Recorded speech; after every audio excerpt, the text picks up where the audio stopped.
I did something really stupid. I drop kicked my watering can across the lawn for the shot, because we're always trying to get creative shots, right? So I'm refusing to buy a new one, which means we're really hacking it today. I've got my deli soup containers full of water to go water my seedlings. But I thought today we would talk about seed starting and give you kind of a full rundown of exactly what you need to get started, how to solve some common issues that you might have. I'm doing my first liquid feed on some of these, and I'm not measuring, which is maybe a terrible idea, but it's what's happening. And that's kind of like the running theme whenever I tell anyone how to do anything in gardening.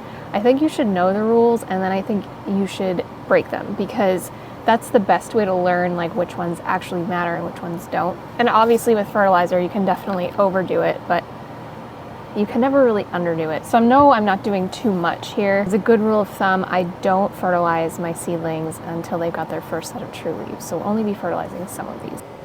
Hello, friend. What are we doing? Oh, someone has a whole little nest going on. I didn't do really any seed starting indoors last year because I was just so busy. And that was one thing that I wanted to say before I tell you exactly how to start seeds. You don't have to do this. You 100% are still a very good gardener if you go to your local nursery, not the big box stores. Go to your local nursery and you get seedlings there instead, or you only do things that can be direct sown into the soil after your last frost date. It doesn't matter. I will say that I think there's a lot of really cool benefits to seed starting. First of all, there's this just general, like, very rewarding feeling of being able to nurture something. I feel like it's kind of a great connection back to my ancestral roots. Like, a lot of my family came from Ukraine, Ireland, and I know that these were very big agricultural communities. So I just love to think about the fact that this is something that has been done throughout many generations of my family in growing our own food. And the other thing that I wanted to touch on is I'm going to de-influence you before I influence you and say that if you do want to start seeds, you don't need practically any of the stuff that I'm about to show you for seed starting unless you want to seed start indoors.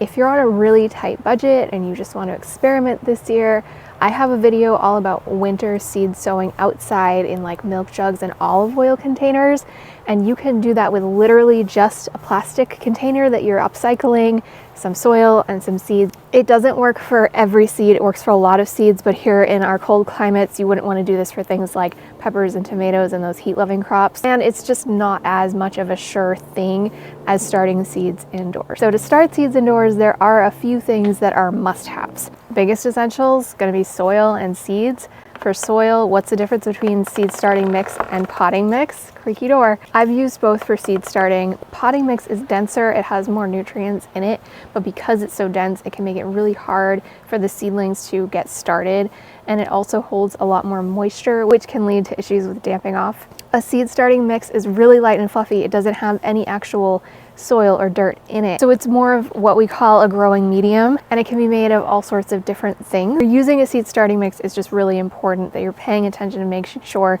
you're adding additional fertilizer once those true leaves are set, and about every 1 to 2 weeks, to make sure that the plants are getting the nutrients that they need since they weren't in the soil originally.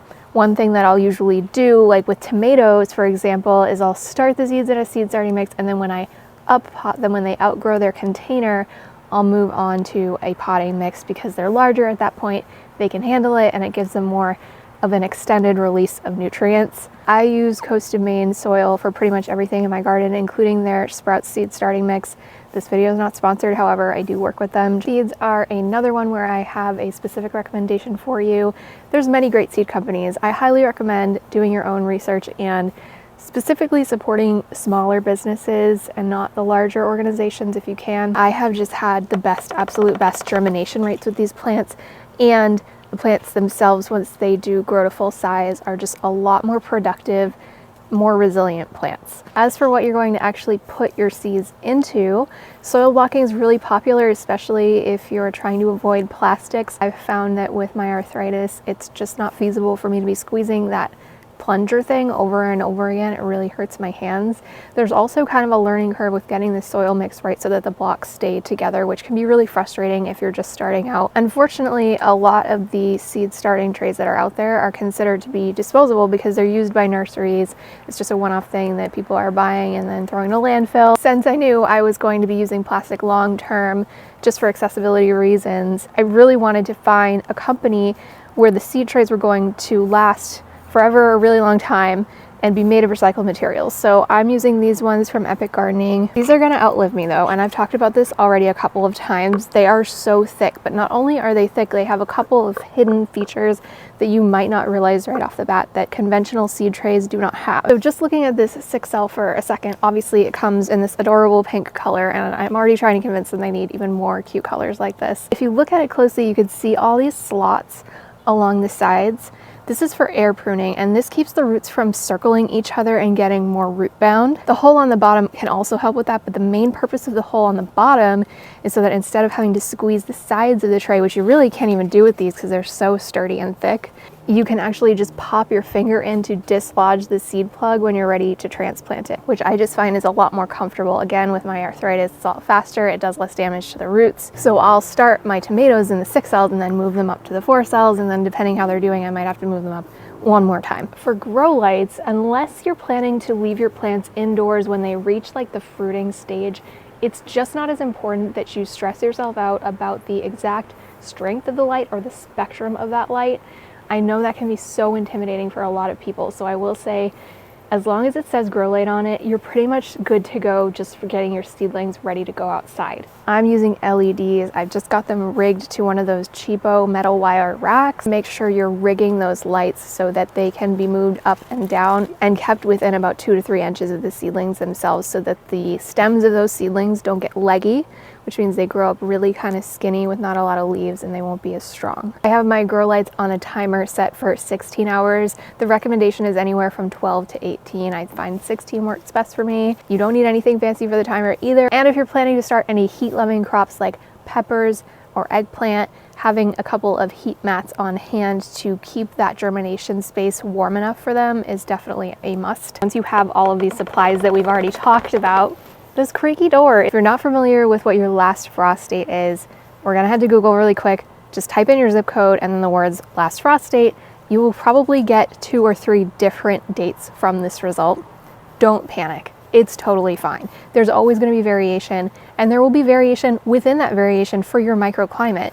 So don't let it seem like this hard and fast rule that you have to follow or everything will fall apart. That is totally not the case. This is something that's changing really rapidly as the climate is warming up as well. It should give you a good ballpark recommendation. I would start with the earliest date that you get as a result, and then just keep an eye on the 10-day forecast, and that will tell you what you need to know about whether or not things are actually warming up or if you should wait a few more days or a week or 2. And just keep in mind your own individual microclimate as well. If your garden is on a hill that gets a lot of wind, it may be a lot colder. Same if it's in a deep valley and that cold air is going to gather and collect there. So just paying attention to your own specific situation and tapping into the sensory experience of your actual climate will empower you to be making these decisions on when exactly you should plant things. But we need this last frost date to count backwards from when we're starting our starts inside, because a lot of seed packets will actually say start indoors 6 to 8 weeks before your last frost date. So you're gonna have to do a little bit of math. If a seed is direct sown, unless it's a cold hardy crop, it's probably going to say direct sow outside in the soil after your last frost date. We're not worrying about direct sown today. We're just talking about stuff that needs to be started inside so that it has a chance to mature by the time your last frost date actually rolls around. A note for cold season gardeners like me, I would say to take some of these recommendations with a grain of salt in terms of exactly what the seed packet says. So if it's telling you, for example, plant your peppers 6 weeks before your last frost date, I personally find that I like to give them a little bit more time with this, and that's something that will just come with experience for you as you grow more confident in these things. And the very worst that can happen is that your plant outgrows its pot before it's able to go outside, and all you need to do at that point is just move it into a slightly larger pot in the meantime until it can go outside safely.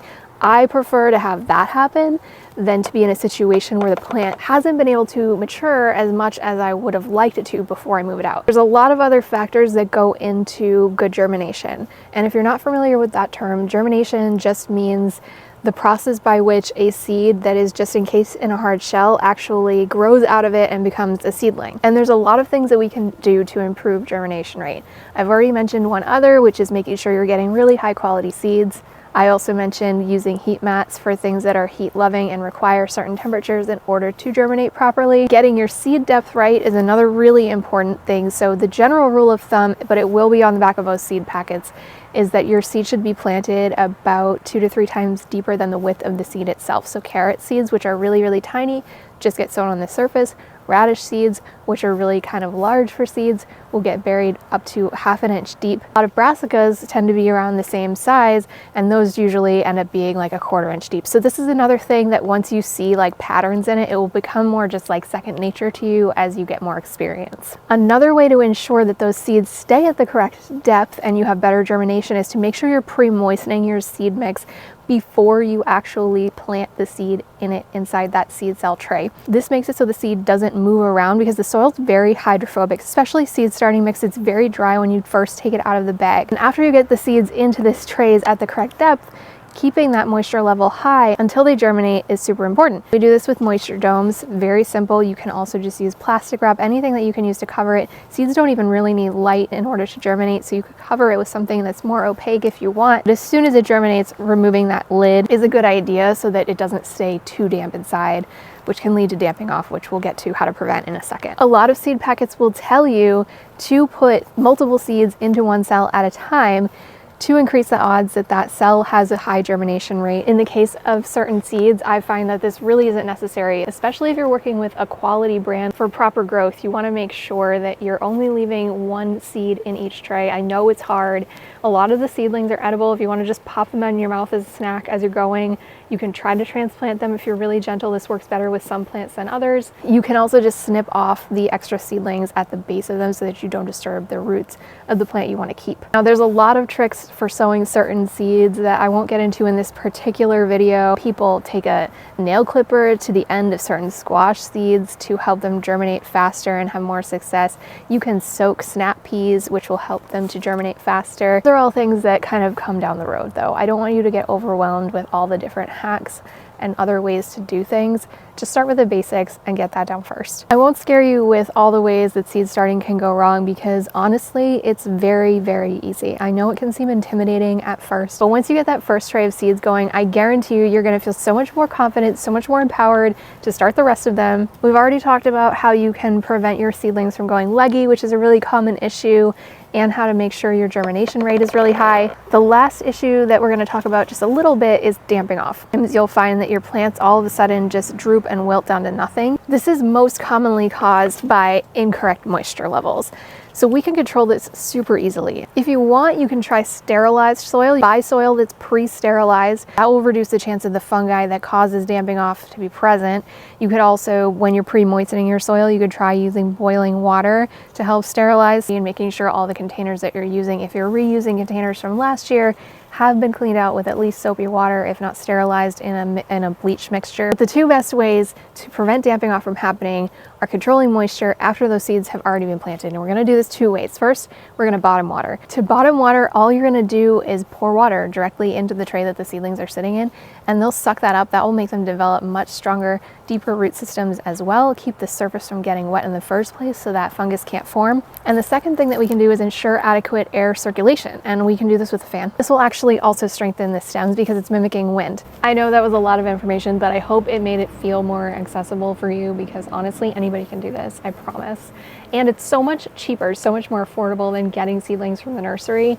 When you get those from the nursery, they can be like, I usually get 4 packs for $4, so it's like $1 per plant.